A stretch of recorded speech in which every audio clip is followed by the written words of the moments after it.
Hi everyone. Good morning. I would like to say thank you for joining today's Landlord September meeting here at Freedom Property Management. So I'll be walking you guys through first to some meeting house rules before we start our meeting. So first, to reduce background noise, please keep your microphone muted unless you're speaking. Also, use your raise hand or chat features down there if you'd like to ask questions or make a comment. Either raise your hand using the Zoom or drop in, your message or chat in the box, and we will make sure to address them. And lastly, of course, stay on topic. This is to respect everyone's time. So let's keep discussion focused on the topic. If you'd like to discuss a specific, property in detail or questions, we can definitely schedule a follow-up separate conversation with you. Okay. So first, I would like to also, just a quick glance, I would like to present to you the Freedom Property Management team.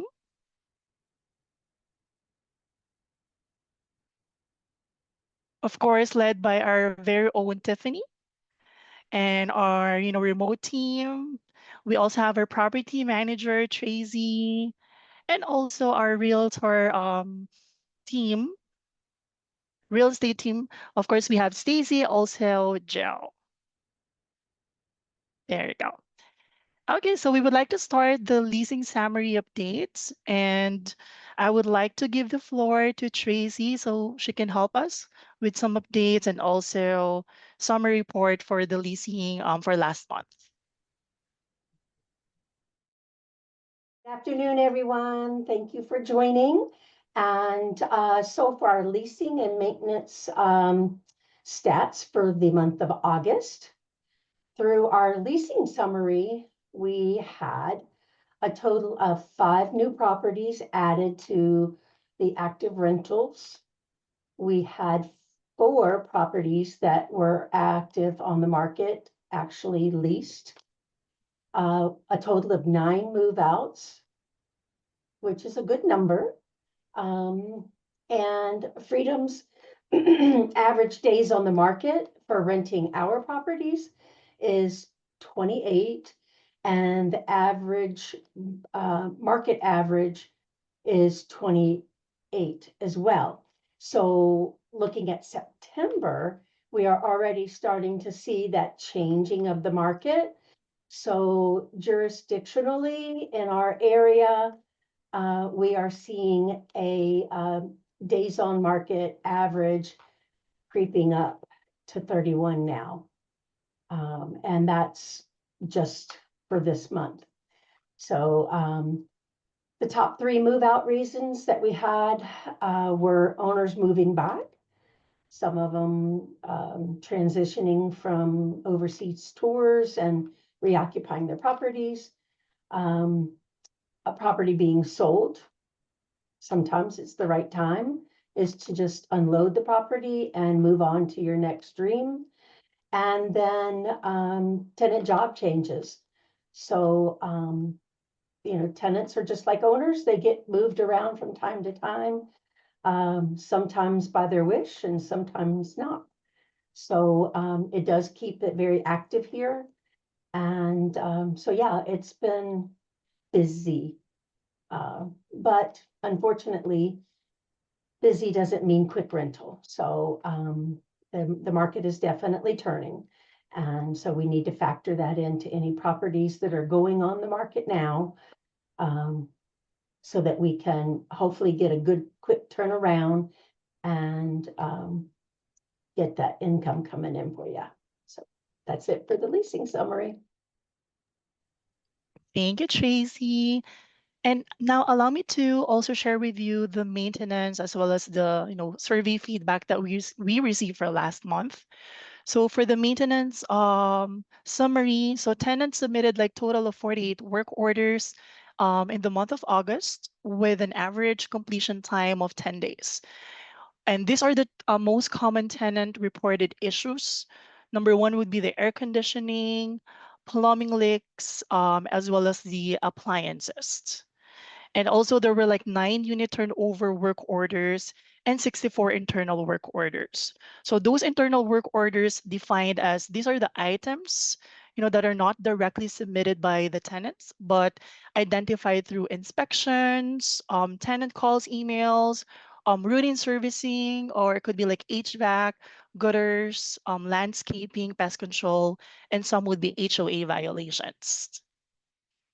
And also for the maintenance surveys, we have like tenant satisfaction remains very strong at 4.6 out of 5, which is backed by highly positive, comments praising professionalism, communication, as well as promptness. So these are some of the feedbacks that we receive from the tenants, from the contractors. Like TB Contracting is very professional, helpful. They were prompt in responding and scheduling, and our issues are resolved. So these are some of the samples that we receive through the vendor service. And also we have like move-in surveys, averaging rating 5 out of 5. And this indicates that the move-in process is seamless, well coordinated, and meeting tenant expectations. So this plays like a big role in early tenant impressions as well as the long-term retention. And also let me share with you some of the Google reviews as well as the Facebook recommendations that we received. So for Facebook recommendations, we have total of 90%. And for the Google reviews, 4.7 out of 5. So both reflect strong public reputations, trustworthiness. Maintaining this digital reputation is definitely valuable for attracting new tenants as well as reinforcing owner confidence. So overall, across all the platforms, internal surveys, public reviews, feedback remains consistently strong. The high satisfaction scores definitely confirm that maintenance, responsiveness, as well as move-in processes are strengths, while the online reputation supports leasing success. Mm.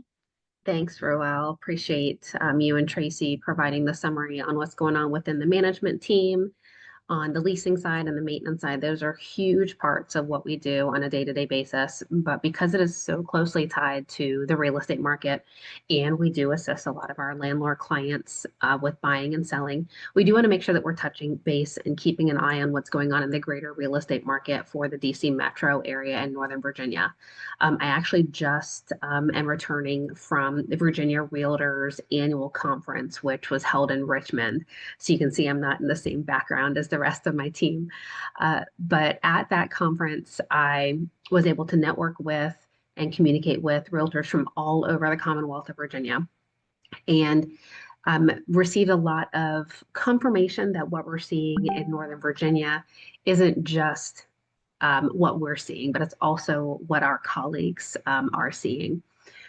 But some information that I got, I wasn't able to get it into today's presentation, but wanted to share a bit, is a bit of what's forecasted over the next 14 to 18 months within the DC and Northern Virginia area. Some of you may have heard that the Fed did reduce rates yesterday, day before yesterday, by a quarter point. That doesn't have a direct impact on real estate interest rates, but it does funnel and fuel other areas that impact us directly. So what that means is a 0.25% rate drop does not equate to a 0.25% rate drop in the mortgage rates. So it's not a one-to-one. But more importantly, that is attempting to stimulate the market a bit with in other areas, such as the consumer buying and unemployment. Unemployment rates have been increasing, which we've seen quite a bit here in the Northern Virginia area. And actually, our area is expected to increase in that unemployment rate a bit here before we hit the end of 2026. A lot of that is due to the layoffs and reallocations of a lot of the federal workforce. A lot of that workforce has left the workforce. They took the opportunity to do early retirements when they were let go from their government jobs. And so we've seen a huge decrease in the population in that workforce, which has impacted our ability to rent properties. That has been a huge part of the longer days on market and some of the vacancies that we've had on the tenant side, and then some of our landlord clients being returned back to the market. So we're also seeing that on the sales side as well. So what's forecasted over the next year is a pretty flat growth pattern for the Northern Virginia area. Much more growth in areas such as Roanoke, Harrisonburg, the non-metro areas. So while we'll continue to be strong here in Northern Virginia, don't expect huge increases in rent prices. Don't expect huge increases in sales prices. If we can stay pretty stable and level, then that's what that expectation is over the next 14, 18 months. So going into what you see on your screen, the market update from Bright MLS, which is our realtor database for August, did have a 2% decrease in closed sales from 2024 to 2025. But an increase in pricing on those sold properties, as well as an increase in days on market. So again, we're seeing the same thing happening on the real estate side as we're seeing on the leasing side. New pending sales and new pending sales and active listings have increased pretty significantly. So that means that there's more inventory on the market. More inventory means that buyers have more to choose from. And so when buyers have more to choose from, the market is balancing out more. Sellers are not getting as high of prices. You're not getting multiple offers. Buyers are having a little more negotiating power. Now, we're not seeing that that's decreasing the sales price nearly as much. As you see, the median price has increased 2.1% year over year. So it's taking a bit longer. Buyers have a bit more negotiating power, but pricing is staying pretty stable. The months of supply, which is an indication of whether it's a buyer's market or a seller's market, is traditionally, if it's under 3 months supply on the market, then it's looked at as a seller's market. So we're technically still in a seller's market with 2.45 months of supply. But we're really inching towards that 3 month supply, which is how that's balancing out. So while this is a snapshot of what's going on in the real estate market side, again, keep in mind that that really mirrors the rental market quite a lot. Rental rates have not increased nearly as much, and currently it's a little more cost affordable for renters to rent versus buy. And so we do continue to see a very strong rental market here in the Northern Virginia area, even though we're having a bit of a decrease in some of those interest rates. So rolling into our topic for this month, it is September. It is the beginning of fall here in Northern Virginia. And with that comes a lot of proactive maintenance that needs to happen on our individual homes and on the homes that we manage for you. So some reminders of the importance of proactive routine maintenance on your rental home is number one, maintaining that integrity of, for most of us, it's your most important asset. Maintaining compliance with your lease and with landlord tenant laws, preventing costly future repairs and preventing hopefully emergency issues from coming up, reduces vacancy and reduces tenant turnover, and improves tenant satisfaction. At the end of the day, happy tenants pay their rent on time, they take care of your home, they communicate with us, and it ends up being a win-win all around. Now at Freedom, with maintenance being well, not just with Freedom, but in general in property management, and for our landlord clients, you can probably attest to this. Maintenance tends to be one of the number one reasons why you as a landlord are searching for and securing professional property management, is to handle the routine maintenance at your property. It's also really the number one issue that impacts tenant satisfaction.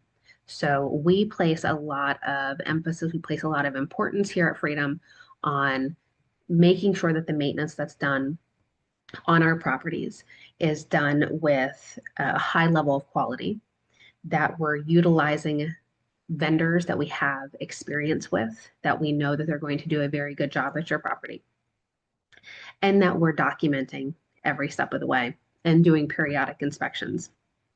We also have policies and processes in place here at Freedom that help to keep our operations flowing so that it's not as clunky with us taking care of 100, 200 properties on a routine basis and keeping you all up to date.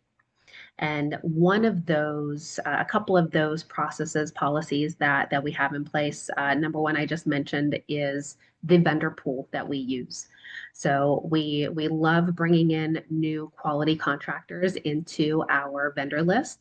However, we have a high bar when it comes to the contractors that we work with, and that's because you trust us to maintain your property. Your tenants trust us to maintain your property. And we can't do that if we're not utilizing contractors that we can trust, that are going to treat your tenants well, that are going to do good quality work at your home, and that are going to communicate back with us both when they're at the property if they encounter an issue, as well as after they're completed, to let us know what they did, what may need to happen next, and then what are future recommendations. And also invoicing us quickly and invoicing us reasonably. So you're never going to get the lowest price with our contractors. I will guarantee you that, but you're also never going to get the highest price. We understand that there is a price for quality. That also means that all vendors that are working in our tenant occupied properties have to be licensed, insured, and and go through our process to provide us with that information. So if you ever have that back and forth with us, please know that is one of our policies. It is in place for a very important reason. It's in our management agreement as well. So if you do have a contractor that you prefer working with, that you want to have in your property, get us that information early. We don't want to be playing catch up, because if we receive a request from your tenant, whether it's routine in nature or an emergency, we're going to take steps to be proactive with responding to that. And we can't stop that process because now you've told us you have a contractor you want to work with. So get us the information early so we can ensure that we are screening them and we're adding them to our processes. One of the other really big policies that we have is regarding the approval that Freedom has to authorize maintenance in your property. And this goes into everything that you see right here on your screen, with the increase in satisfaction and the decrease in maintenance requests and the strong tenant feedback. Is we have a $500 authorization limit across the board, unless it's an emergency. If it's an emergency, then we have the authorization through your management agreement to act and then ask, to get things started, and then to let you know what's going on. We have a duty to you, to your tenant, and to your property to maintain it well and to take care of it. And so with that $500 minimum now, just a couple years ago, not even a couple years ago, I'd say 6, 7 years ago, that was $250. We have had to increase that maintenance approval amount because of the increasing costs of maintenance. If your tenant reports that their garbage disposal is not working, we can't replace that garbage disposal for under $250. And so as the costs of goods, as the cost of maintenance, as labor costs continue to increase, we may have to continue to increase that maintenance authorization level so that we can be proactive with taking care of routine items at your property. So what does that mean? So I just referenced the garbage disposal situation. So let's say your tenant calls in, or even better, they put a work order in through their portal. Wonderful. They take a photo, they give all the information. We're able within 24 hours to have a contractor connect with them and get to the property.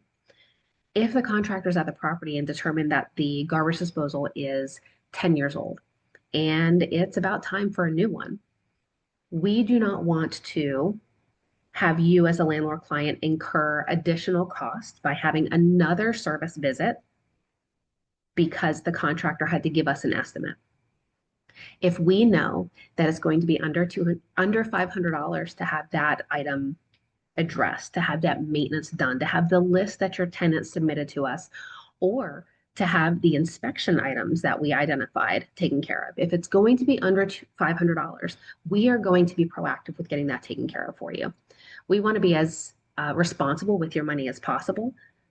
And that is a kind of a fine line to walk sometimes to make sure that we're taking care of your property, taking care of your financial commitment, and also being responsive to your tenants. So you're going to hear communication from us. But most of the time, that communication is going to be, we've already gotten this done, or we're getting this done. We love having those conversations with you to make sure that we all have the appropriate expectations going forward. And we've made some modifications to our processes over the years with feedback from our landlord clients. And so we want to include and we want to encourage you to have those conversations with our property management team, have those conversations with me so that we can continue to provide you what you need while taking care of your property and also having it be operationally effective for our team to incorporate. And rolling into, again, why routine maintenance matters. I think we all know this in our own homes. You take care of things on a daily basis, you're proactive with doing it, and then there's less for you to do tomorrow. So here at Freedom, we do prioritize that proactive maintenance, especially when seasons change. So with fall and colder weather coming, we want to prepare for that changing weather and make sure that we're maintaining the integrity of your property.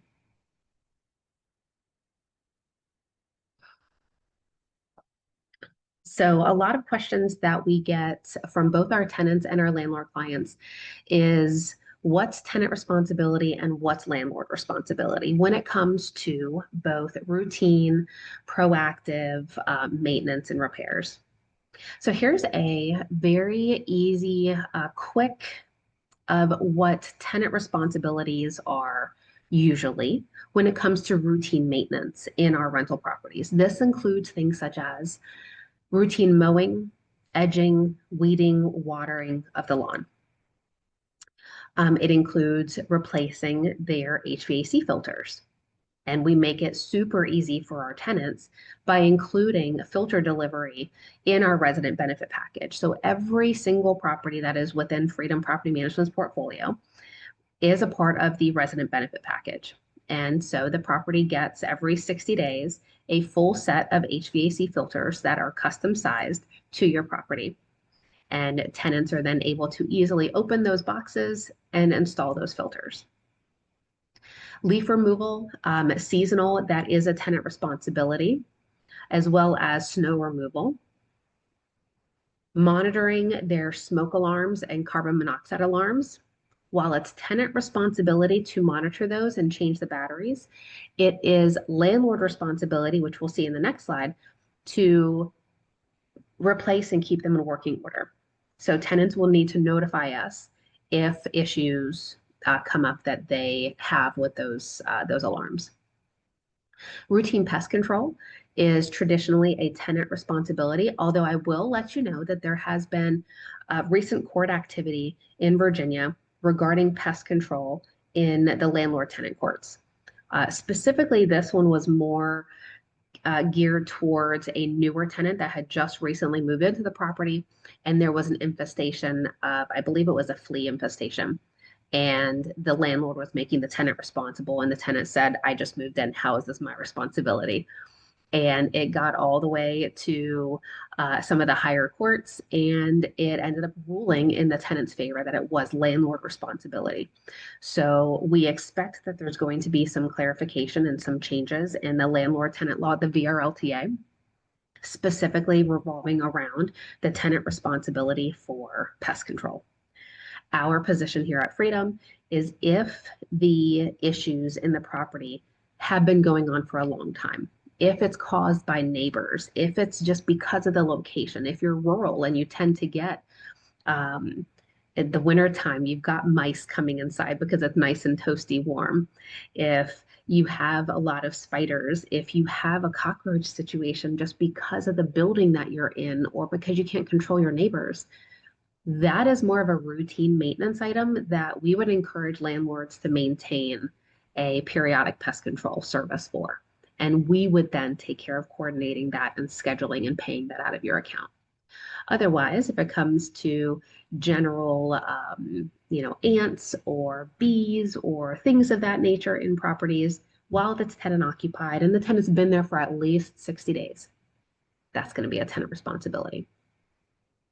And then finally, HOA compliance. So HOA violations very frequently come to us, with a lot of our properties in Northern Virginia being within HOAs and condos.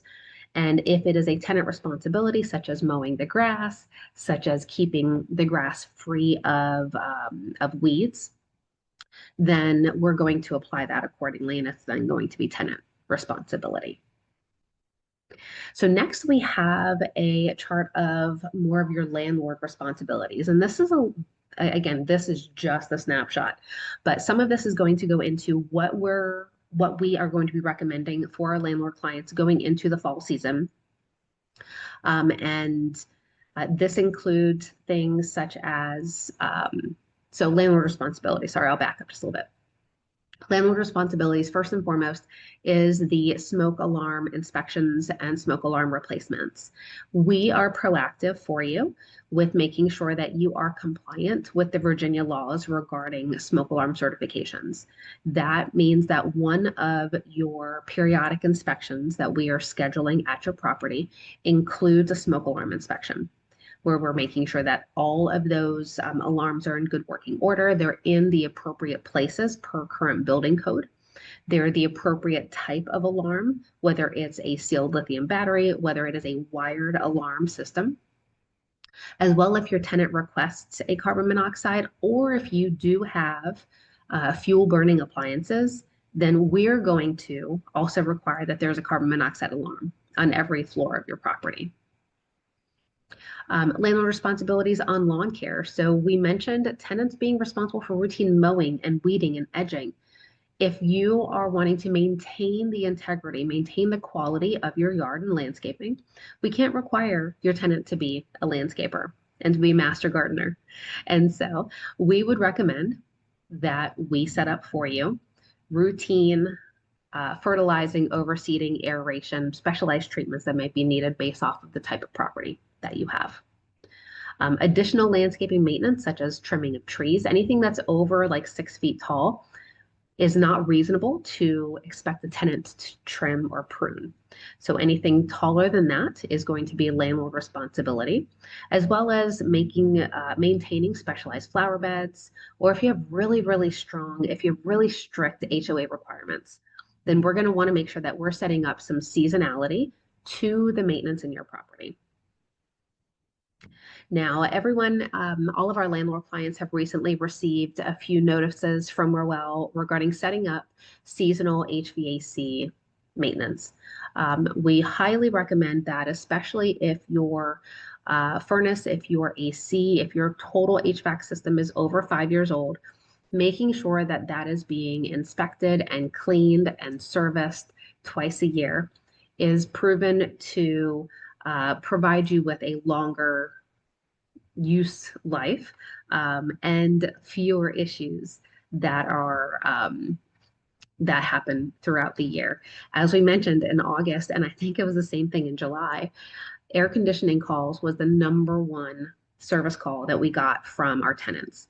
And being proactive with servicing that in the spring and servicing it in the fall is going to reduce your likelihood of needing those emergency visits during the very hot seasons. Also coming up is going to be gutter cleaning. This is not a tenant responsibility in our leases. There is far too much liability if we make gutter cleaning a tenant responsibility. And so you'll also be receiving from Freedom here shortly some the price points for your property based off of the size and the number of visits that are going to need to happen to clean the gutters in your property. Some of the properties are not in a location that they need gutter cleaning, and we have that noted. We have some properties that are in very heavily treed areas, and so you may need 2 or 3 gutter cleanings this fall. So be on the lookout with information from our team, as we have to maintain that. We have to be proactive with gutter cleaning to be sure, number one, that you don't have clogs that are causing water to back up into your attic and into your basements, as well as to make sure that it's clean and clear when we do start getting some really cold winter weather and we start getting snow and freezing rain. That can significantly damage your property. Power washing of the exterior of your home and deck and siding on an annual basis in some areas with some properties based off of the way that your home is situated. Those are things that you may identify seeing as recommendations on your periodic inspection reports from Freedom. Making sure that we are staying on top of that on an annual or every 2 or 3 years if it's not needed that quickly is going to keep your home, the quality of your home much longer. Dryer vent cleaning in some of your condos and townhomes, the association requires this to be done on an annual basis. And so we're being proactive on that for you. Otherwise, at tenant turnovers, we always recommend that the dryer vents be cleaned at tenant turnovers, and we're checking those during our periodic inspections. Caulking and sealing of windows and doors, again, something that we're looking at during your periodic inspections to ensure that we don't have water intrusion from those areas of the home and that we're not losing warm or cold air from those gaps. Roof inspections are recommended to be done on an annual basis. Again, this really depends on your property too. We have contractors and roofer vendors that will go and do roof inspections. For the most part, with our periodic inspections, we're looking from the ground. We're looking to see, are there any missing shingles? We're checking the ceiling in the upper level of the home to see if there's any water stains. And we're poking our heads up in the attic to see if there's any evidence of water intrusion into your attics.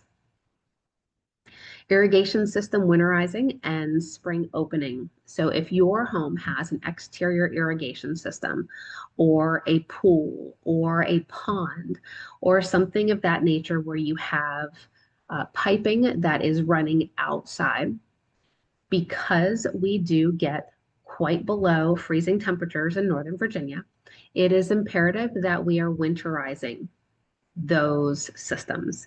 And so usually that's going to be by the middle of October at the latest that we are having those systems winterized. And we recommend utilizing a professional to do that because they're also checking all of the connectors, they're checking your valves, they're checking sprinkler heads to make sure that everything is free of water and that everything is going to be able to overwinter without much damage. And then them coming back out in the spring is not only opening the valves, but making sure that we don't have leaks anywhere. Where I'm at right now in North Carolina, they have an exterior irrigation system, and they did not winterize it over last year. And so when they opened it up in the spring, I want to say, what was it? She said in June, their water bill in June was like 4 times what it should have been. And that's because there was a leak in the irrigation system. And they didn't find out about it until after they got this astronomical water bill. So making sure that you're using the appropriate contractors to take care of this routine maintenance is going to prevent things like that from happening, because the water company is not going to come back and say, oh, okay, this wasn't your fault. Or you didn't actually use the water for, consumption. No, they're not going to help you with that water bill.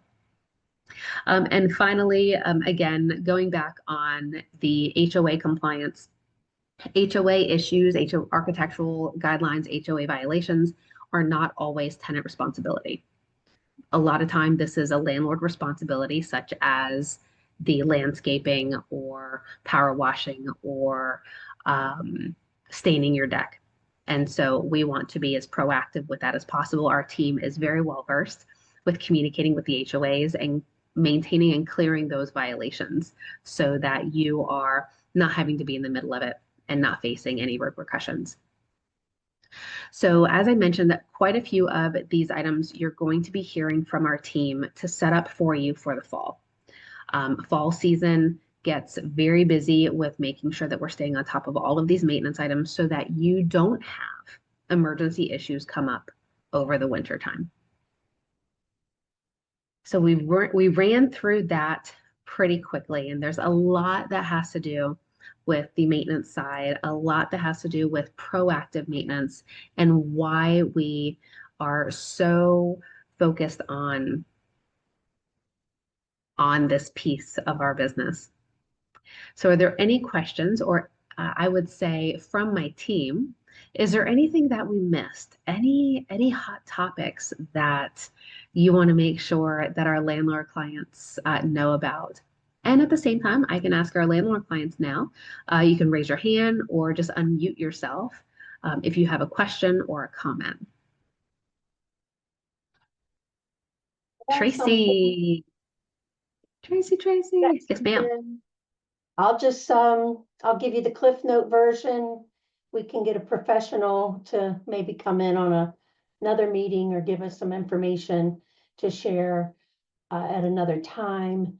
But the new rules regarding EPA and HVAC systems, there is a lot of new regulation. As we already know, the R22 and 32 is no longer, the R410A is no longer available, or excuse me, will not be produced any longer.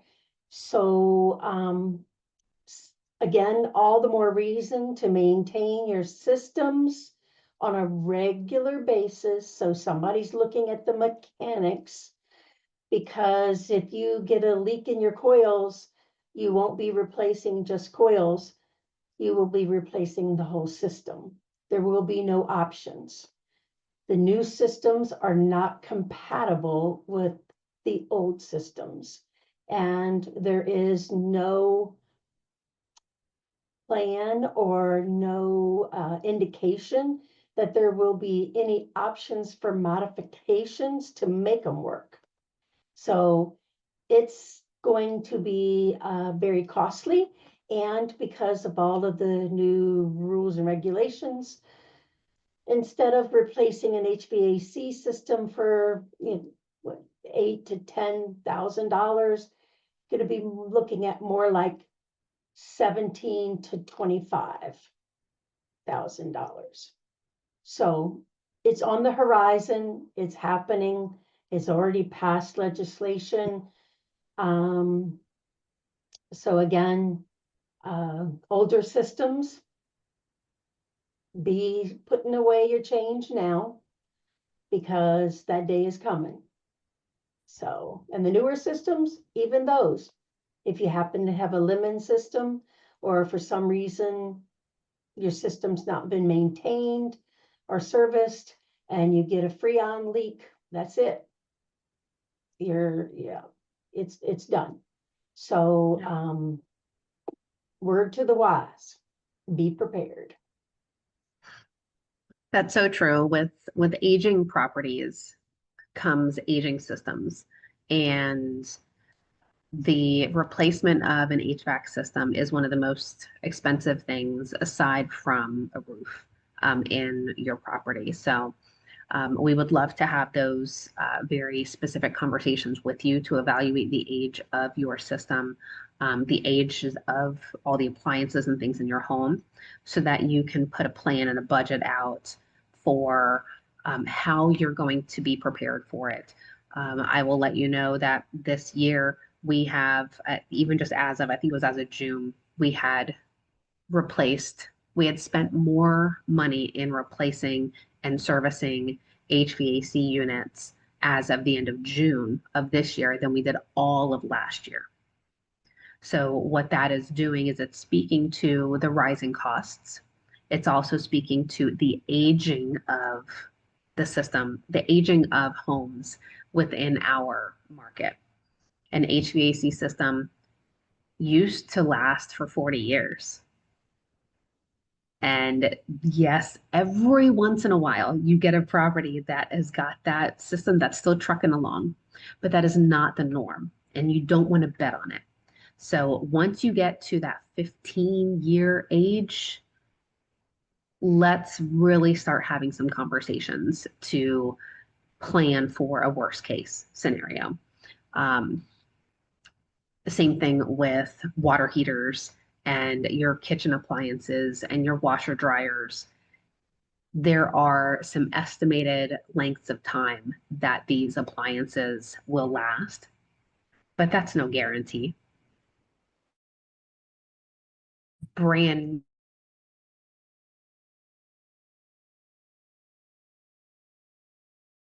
and you just spent $5,000 on this awesome refrigerator.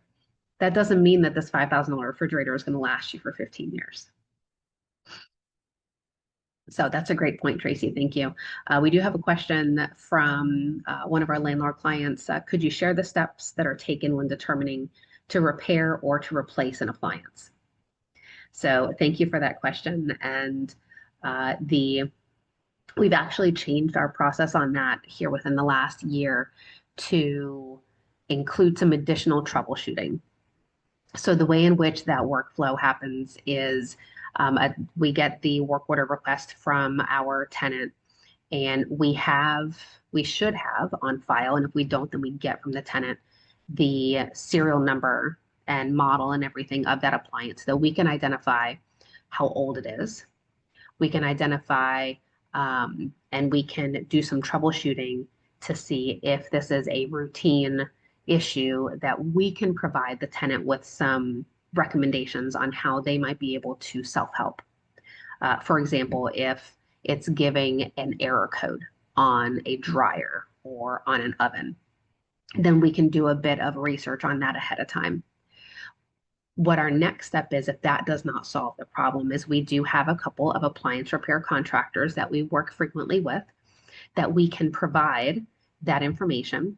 We can provide the serial number and the issue and ask the appliance repair contractor, what would a price range traditionally be for a repair of this type of an appliance, this age of an appliance that is having this issue?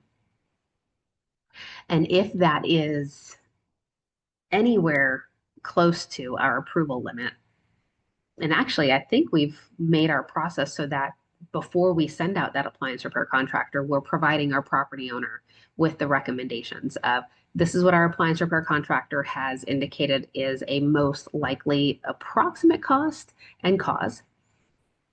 And then this is what a replacement would be.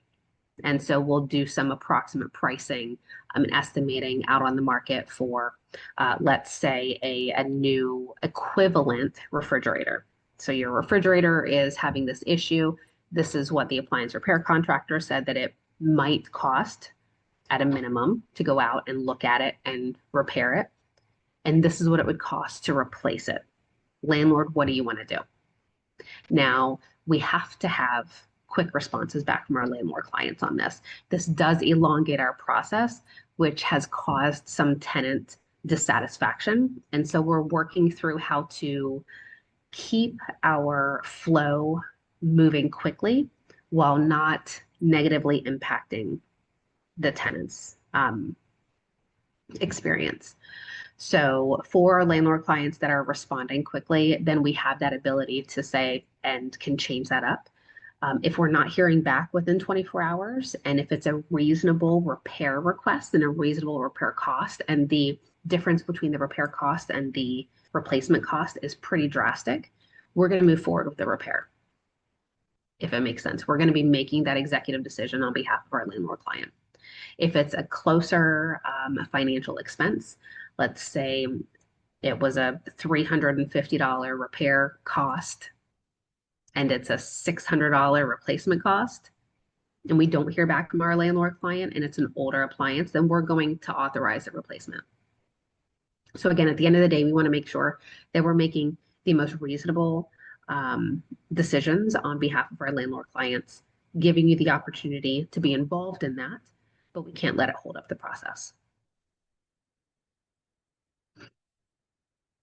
So a follow-up question, whether if a new appliance is needed, can it be ordered by the owner through like Costco or Best Buy or Home Depot? So with that, I'd say it really depends. And a lot of that depends on the tenants. Sorry, I'm getting blinded by the sun over here.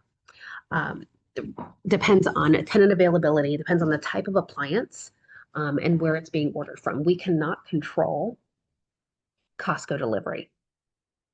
What we can control is our own general contractors going to a local store, picking up the appliance and installing it within 48 hours.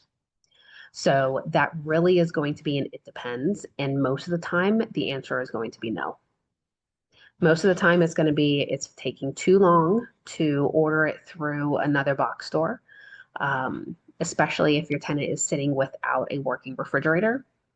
It's not reasonable for us to ask the tenant to wait for 5 days when we can get the same thing, maybe for an extra $100 and get it next day.